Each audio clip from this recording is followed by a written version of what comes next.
20 years ago, football lost one of its greatest characters. Brian Clough transformed people, their communities and their football clubs. His legacy is still felt today, not least at Derby County. Clough's playing career was cut short by injury. A prolific striker at Middlesbrough and Sunderland, he scored 251 league goals in just 274 games, despite being forced to retire before his 30th birthday.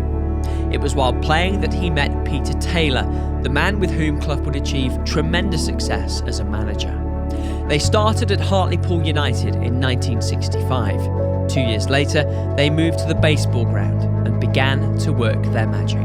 The philosophy I've got is the fact that if there are 100 battles to be won when you take over a new job, you might as well get them all done in the first 3 months if you can. No point in saying, well, we'll take our time. Get them out to the road, and then you can clear the decks and get down to what you think is the right thing. One former Derby chairman said they'd built an ocean liner out of a shipwreck, as Clough led the Rams to promotion in 1969 as runaway winners of the second division. Taylor's inspired recruitment combined with Clough's unique motivational talents to create dazzling football.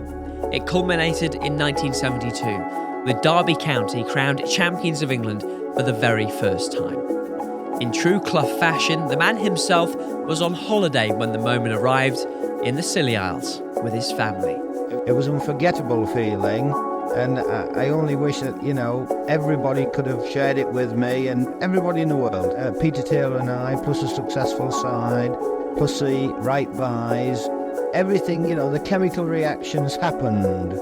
We've produced a side that's won a championship. More success followed. Clough's team reached the semi-finals of the European Cup in 1973, but his time at Derby ended soon after.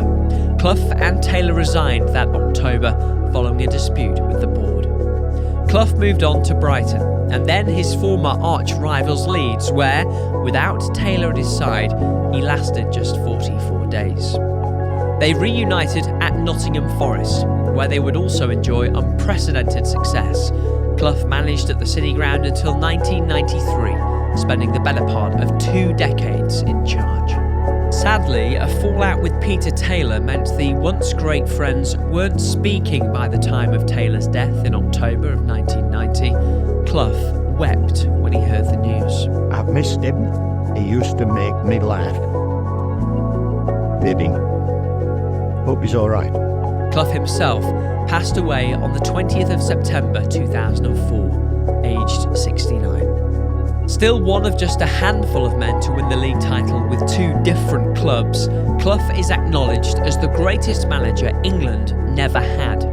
A master manipulator and motivator, Clough could squeeze every last drop out of his players, who adored him just as much as he loved them.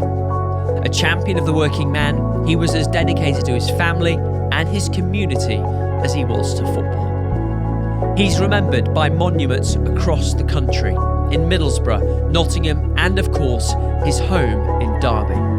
And to mark the impact Clough had in these 2 particular East Midlands cities, a stretch of the road that links them now bears his name. Brian Clough. We wouldn't say he's the greatest legend in the game, but he's certainly in the top